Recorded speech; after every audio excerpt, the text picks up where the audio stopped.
off-the-cuff discussion. Maybe I should call it off the cuff. That's what I'm going to do. I'm going to create a channel called Off the Cuff, and these will be those discussions. So yeah, there's a lot to talk about. It's been a busy few weeks. Trump's executive order has got all the lefties running defensive cover here in South Africa, and it's glorious to behold. Everybody just coming up with their propaganda and absolute BS lies to try and cover for this communist ANC government. I'm somewhat dismayed to note that the Europeans are backing the ANC government, but it's not very surprising given the absolute communist trend in Europe, especially Germany, France and the UK in the present day. Of course, China has backed the ANC because China's enjoying the free ride that they're getting here. They're pillaging Africa like the West has never done. But anyway, so that's no surprise there.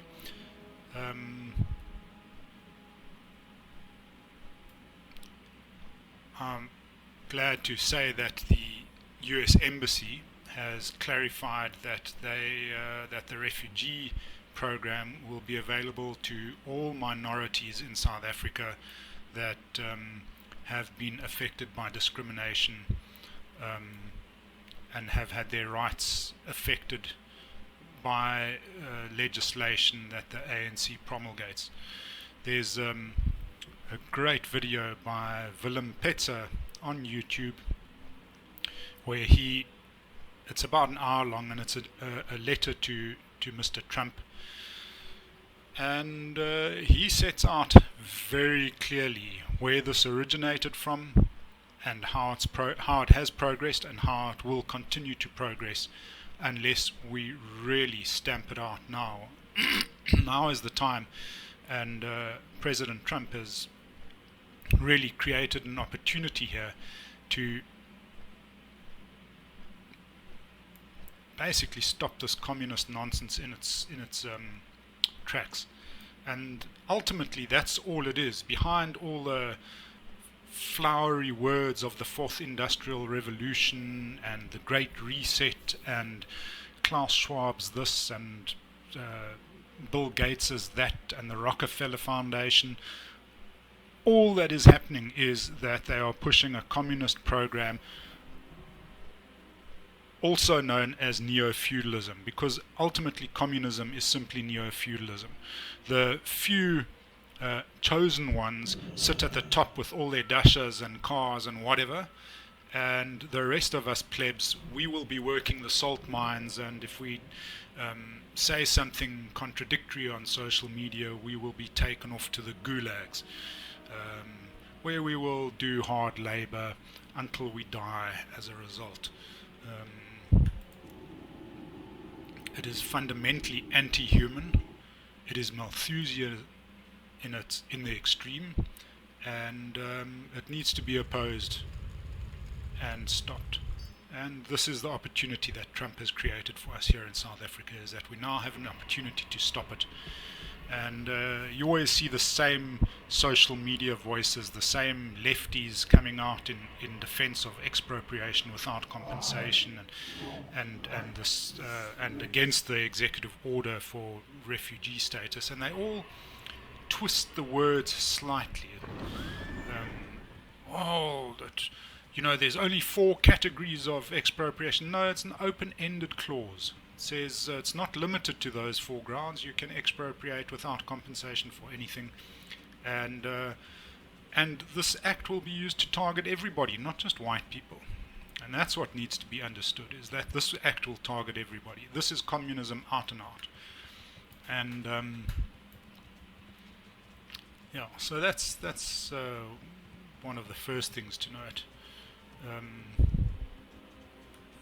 And it gets twisted around by these social media people and the news outlets. but fortunately there are lots of other social media sites that one can access, and people to follow, where you can get a fairly decent analysis of what's going on. So, one of those is Chris Wyatt. He is actually pretty sharp on that. For a bigger picture, to see what the behind the scenes scenario is with regard to the fourth industrial revolution and all that, the channel Beyond Politics is pretty good. So yeah, I mean, those are the interesting things. I'm a lawyer in South Africa. I'm considering taking up the offer of refugee status, because I've on numerous occasions lost work as a result of these racist policies. But that being said, it would be hard to leave this country, because I've grown up here, even though my parents weren't born here. I was born here. This is all I know. So, yeah, that's that. Anyway, the US Embassy has clarified things, saying that it's all affected minorities, so that's a good start. There was another interesting video that I saw about who owns the land, and the government, in their own survey in 2017, could only definitively say that 22% of the land is held by whites. So this myth that the whites own the land must be dispelled with force. It is utter rubbish. First of all, the government owns something in excess of 30 million hectares. And then there's vast tracts of land owned by trusts, tribal trusts that were created and to whom the land was returned after 1994, after successful land claims. So it's just a myth that the whites own all the land, or even most of the land. In residential, in sectional title land, which is like apartments and stuff like that, whites only own half of sectional title. Now, generally that's owned by lower middle class whites and blacks, because they can't afford the more expensive freestanding properties. And freestanding properties is majority is owned by black people. So this myth that whites own all the land needs to be dispelled with force. And as time goes on, I'm sure it will be. One of the it's so there is that. I mean, it's it's a propaganda war that's being fought by communists against the rest of us. And at the moment it seems the communists are winning, but I wouldn't count on it. When communists tend to get pretty arrogant, and when they do, they usually collapse in upon themselves, as has been seen many times before. In Zimbabwe, for example, they're actually busy paying out white farmers for the farms taken from them. And we're seeing, and the consequence of that is that we are now seeing farm production in Zimbabwe improving dramatically. They have now had record harvests. I mean, this is brilliant news. I mean, for someone who loves Africa, maybe I'll actually not head to America. I may just see if I can emigrate to Zimbabwe. So yeah, there is that. Look, I think they've got a long way to go there, but it just shows you, with the passage of time, these things all resolve themselves, and communists always fail in the long run. It looks attractive in the short run, and it's always those that want free handouts, that don't understand the consequences, that push these agendas. But yeah, there's that.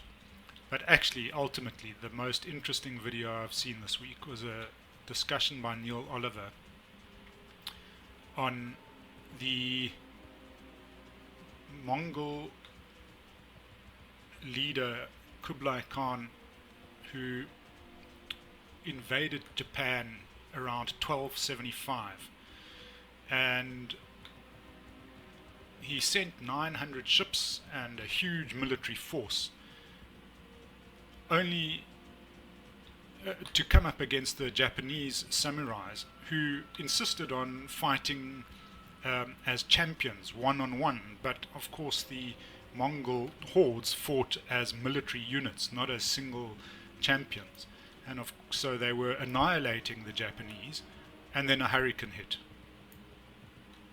and many of his ships, a third of his fleet, was sunk, and they fled back to whence they came.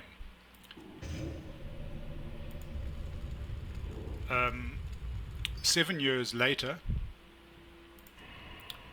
in between, every year the Mongols would send emissaries to exact tribute from the Japanese, and the Japanese would just kill the emissaries. 7 years later, Kublai Khan sent a much bigger fleet, 140,000 troops and something like 1,400 or 4,000 ships. And he sent it at the exact same time of year. And the Japanese once again sent in their samurai as champions to confront the Mongol hordes. And once again, a hurricane blew in and saved the Japanese, because otherwise they would have lost. And to me, the lesson that immediately sprung out in this video was that humans are not nearly as clever as they think they are.